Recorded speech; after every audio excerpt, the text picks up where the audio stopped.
Thank you very much, Mr. President. I am deeply honored by the confidence that you have placed in me.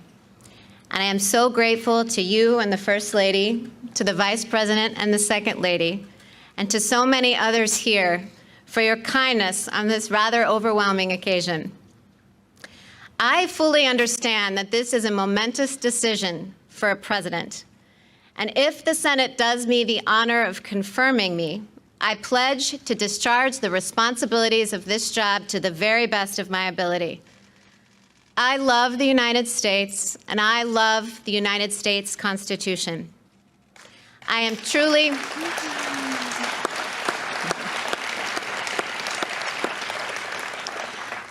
humbled by the prospect of serving on the Supreme Court.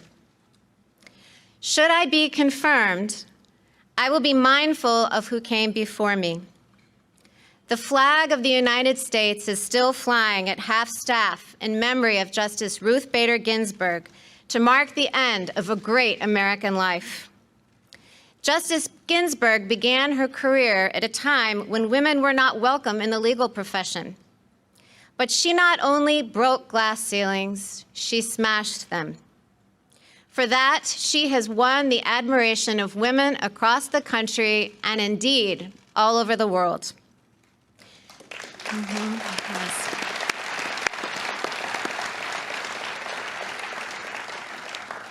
She was a woman of enormous talent and consequence, and her life of public service serves as an example to us all. Particularly poignant to me was her long and deep friendship with Justice Antonin Scalia, my own mentor. Justices Scalia and Ginsburg disagreed fiercely in print without rancor in person.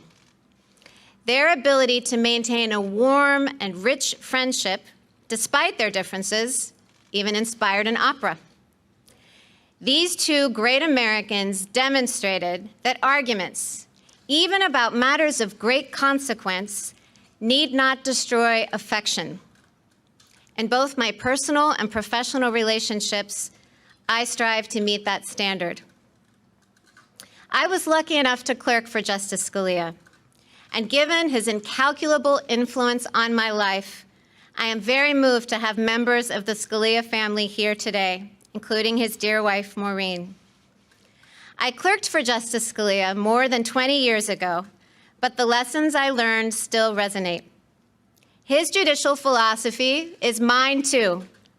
A judge must apply the law as written.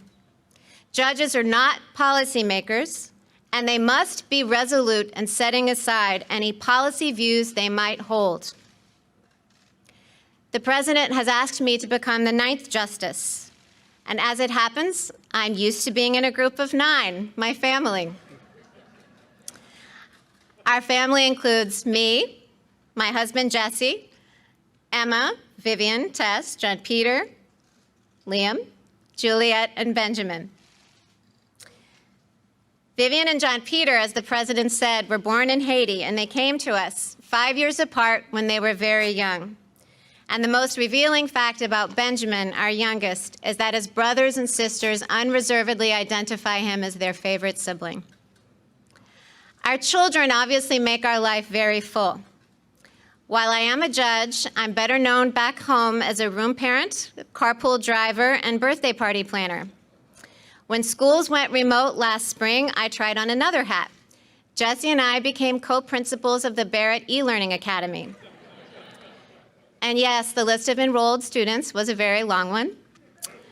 Our children are my greatest joy, even though they deprive me of any reasonable amount of sleep. I couldn't manage this very full life without the unwavering support of my husband, Jesse. At the start of our marriage, I imagined that we would run our household as partners. As it has turned out, Jesse does far more than his share of the work. To my chagrin, I learned at dinner recently that my children consider him to be the better cook. For 21 years, Jesse has asked me every single morning what he can do for me that day. And though I almost always say nothing, he still finds ways to take things off my plate. And that's not because he has a lot of free time.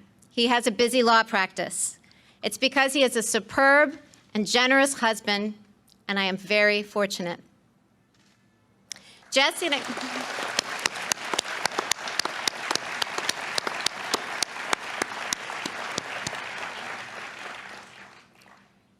and I have a life full of relationships, not only with our children, but with siblings, friends, and fearless babysitters, one of whom is with us today. I am particularly grateful to my parents, Mike and Linda Coney. I have spent the bulk of my adulthood as a Midwesterner, but I grew up in their New Orleans home. And as my brother and sisters can also attest, Mom and Dad's generosity extends not only to us, but to more people than any of us could count. They are an inspiration. It is important at a moment like this to acknowledge family and friends. But this evening, I also want to acknowledge you, my fellow Americans. The President has nominated me to serve on the United States Supreme Court, and that institution belongs to all of us. If confirmed, I would not assume that role for the sake of those in my own circle, and certainly not for my own sake. I would assume this role to serve you. I would discharge the judicial oath, which requires me to administer justice without respect to persons, do equal right to the poor and rich, and faithfully and impartially discharge my duties under the United States Constitution. I have no illusions that the road ahead of me will be easy, either for the short term or the long haul. I never imagined that I would find myself in this position. But now that I am, I assure you that I will meet the challenge with both humility and courage.